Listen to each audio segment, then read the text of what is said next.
Les amis, ça y est, on a le multiplat de chez Renault qui vient de sortir. Ouais, c'est le multiplat Fiat, mais version Renault, enfin il vient de sortir. Disons, non, il n'est pas sorti, mais c'est pareil, il y a une campagne de dons, enfin pas une campagne de dons, de précommande on va dire, de précommande, pour un concept car qui est en train de cartonner en vrai. Et on va faire le tour de tout ça, c'est assez intéressant. Est-ce que Villebrequin est derrière la conception de ce truc? Je n'en sais rien. Ça me surprendrait, puisque c'est électrique. Il me semble que Villebrequin... Enfin oui, ils ont éclaté. Mais il me semble qu'ils étaient plus sur du modèle thermique. Alors on va faire le tour de tout ça et vous allez voir qu'il y a une anecdote un petit peu rigolote. Malgré des acomptes de 50 000 € à verser, les réservations pour la Renault la plus chère de l'histoire s'envolent. Oui, Renault s'inscrit maintenant dans le luxe, s'il vous plaît. C'est un acompte, 50 000 €. C'est un acompte. Ça va être la voiture la plus chère de l'histoire de Renault. D'accord? Alors on va voir ça. Les 500 bons de réservation avec 50 000 € d'acompte à verser pour la R5 Turbo 3E ont été vendus en quelques heures, a annoncé le patron de la marque Renault.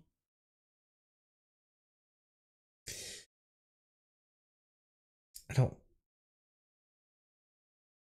elle s'impose comme la Renault la plus chère de l'histoire, et c'est déjà un succès. Le patron de la marque aux losanges vient d'annoncer sur LinkedIn avoir atteint 500 réservations en quelques heures, après l'ouverture des commandes ce mardi 22 avril pour sa R5 Turbo 3E, version ultra sportive de la nouvelle R5.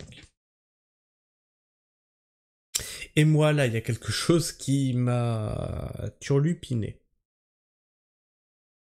On parle d'une voiture électrique. 3E, E pour électrique. Vous le foutez où le turbo dans une voiture électrique? Pose des questions qui me semblent un peu intéressantes quand même, parce que déjà c'est un concept car, on te dit que c'est turbo mais qu'il n'y a plus de thermique, c'est... Bon, pourquoi pas, hein, mais bon, il y a eu 500 réservations, c'est que ça doit valoir le coup.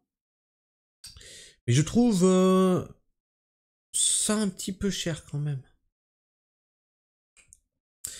Est-ce qu'elle a des performances supérieures aux autres voitures pour se prétendre être turbo? Je ne sais pas.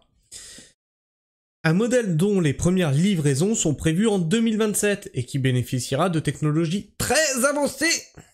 En particulier, 2 moteurs roues à l'arrière permettant d'afficher une puissance de 540 chevaux. Ok, ouais, si, ça commence à justifier un peu, mais du coup, les batteries tiennent combien de temps? Je vais pas reparler des feux, de batteries au lithium, tout ça. De quoi afficher un prix qui peut sembler délirant, surtout chez Renault. À partir de 155 000 €. Tu veux une Renault? Je vous avais dit quoi? Que quand l'électrique allait se démocratiser, vous allez voir la flambée des prix. C'est pas une baisse des prix, c'est la flambée des prix. Un montant qui n'intègre pas en effet les éventuelles options, accessoires et choix de personnalisation, précisait la marque dans son communiqué. Et donc là, comme on est sur une clientèle assez riche, on peut facilement, en rajoutant des options, aller sur du 250-500 000 €. Hein. Donc là, on est quand même sur de la voiture de luxe. Je suis même surpris qu'il y ait 500 réservations. C'est de la voiture de luxe, là. Moi, voiture de luxe, je vois Jaguar, je vois Porsche, je vois, tu vois, qui seront dans des tarifs similaires. 25 millions € d'acompte pour Renault, pour faire partie des 500 premiers élus sur un total de 1980 exemplaires prévus. Il fallait donc prendre un bon de réservation. Il y aura moins de 2000 exemplaires. Battez-vous. Battez-vous pour avoir... moi, je la trouve pas belle. Vraiment, je la trouve pas belle. Là, elle a l'air bien, elle a l'air racée et tout, mais enlevez les couleurs derrière. Enlevez le fait qu'il y ait les couleurs et tout. Et tu vas voir, quand tu la vois de face, moi, elle me fait vraiment penser au multiplat pour le coup. Et pas le multiplat de Villebrequin. Elle me fait vraiment penser au multiplat avec son gros truc là de... Il fallait donc prendre un bon de réservation contre un acompte de 50 000 €. Une avance conséquente, mais qui montre un intérêt certain des acheteurs et non une simple demande d'information. Et ça, c'est surprenant. C'est surprenant qu'il y ait vraiment un engouement là-dessus. Alors, permettez-moi d'être surpris. Un rapide calcul permet donc de réduire, mais ça va pas bien, Christophe. Un rapide calcul permet donc de déduire que Renault a récolté avec cette campagne 25 millions d'euros. De quoi financer une partie du développement sur ce modèle, voilà, il est juste en développement. Hein. C'est une campagne de... C'est du crowdfunding en fait. De quoi financer une partie du développement sur ce modèle qui doit notamment bénéficier d'une superstructure en carbone pour être performante sur circuit et d'un intérieur largement modifié. Donc là, hein, vous avez les images du concept, hein, parce que c'est même pas... C'est pas fini en fait. Il n'y a rien qui est fait. Une campagne de précommande qui peut faire penser à la Model 3. Tesla avait en effet ouvert les réservations sur sa berline, très attendue, juste avant sa présentation en avril 2017.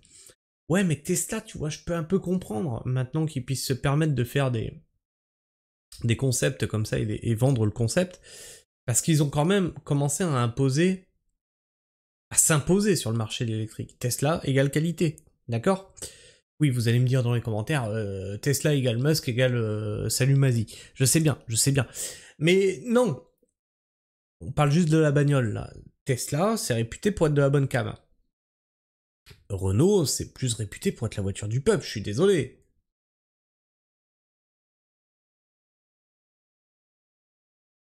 Donc, j'en étais où ? Tesla avait en effet ouvert les réservations pour sa berline, très attendue juste avant sa présentation en avril 2017. Au total, la marque américaine aurait atteint 500 000 précommandes avec 1 000 $ ou euros pour l'Europe d'acompte. Ouais, mais là c'était que 1 000 $, là on en demande 50 000 quand même, hein. D'acompte, soit un bulletin potentiel colossal de 500 millions de dollars. Pas de trop pour réaliser les investissements nécessaires pour produire ce modèle, ce qui ne fut pas une mince affaire, mais qui a fait rentrer Tesla dans une autre dimension. Mais il y a un exemple encore. Oui, alors déjà, 500 millions d'euros et on te dit pour produire ce modèle, ce qui ne fut pas une mince affaire. Et là, Renault, ils ont que 25 millions d'euros pour produire 2000 modèles de ce truc-là. Je dis ça, je dis rien, hein. Mais il y a un exemple encore plus marquant chez Tesla, le nouveau Roadster, dévoilé sous forme de prototype en 2017. Il est possible de le réserver depuis cette date, et encore aujourd'hui alors que la marque ne communique plus vraiment sur sa commercialisation initialement prévue pour 2020, qui reste pourtant officiellement à l'ordre du jour. Sortira-t-elle pas? Est-ce qu'on va pas voir la même chose sur Renault, c'est-à-dire un modèle qui, on te dit qu'il sera livré, et puis c'est repoussé. Possible. Est-ce qu'il y a des recours après, une fois que t'as mis un acompte? J'en sais rien. Faut voir le contrat. L'acompte reste bien plus élevé pour la Model 3, et avec actuellement 4 000 € à verser, puis 39 000 € sous 10 jours pour confirmer cette réservation, soit 43 000 € au total. 50 000 $ aux États-Unis. Et donc c'est de ça qu'ils s'inspirent donc Renault pour leur voiture. Ok, pourquoi pas. Si Tesla évoquait en 2017 un prix de commercialisation du nouveau Roadster entre 200 000 et 250 000 $, il n'est même plus évoqué sur la page pour le réserver. Chez Renault, pour la R5 Turbo 3E. Putain, je suis désolé, non mais avant on avait Mégane, Logan, etc. tu vois. On avait des noms qui avaient un peu de classe, tu vois. Là, on a des lettres et des chiffres. J'ai l'impression de remplir un document administratif. Le Cerfa R5 Turbo 3E.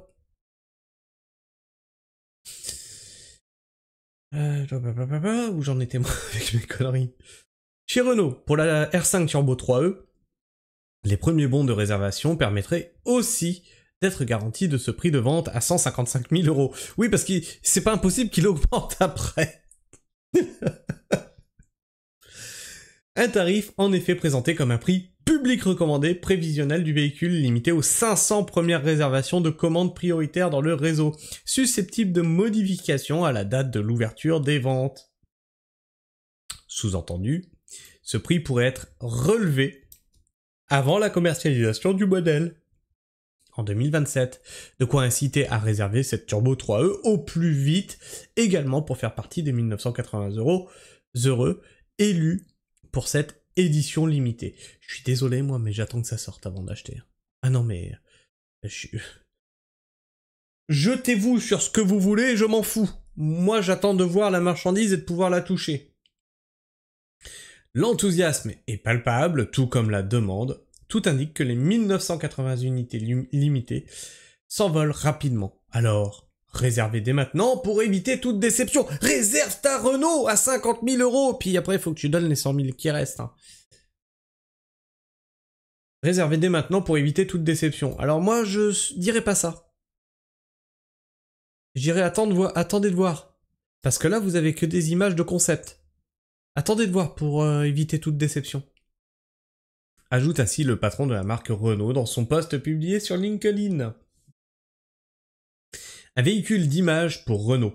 Fabrice Cambolive, oh non pas lui, ajoute d'ailleurs qu'en plus des 500 réservations, il faut en ajouter 200 via le réseau de concessionnaires. Il en resterait donc 1280, du moins au moment de la publication de ce post, le 25 avril. Il sera intéressant de voir en combien de temps ces Turbo 3E trouvent preneur.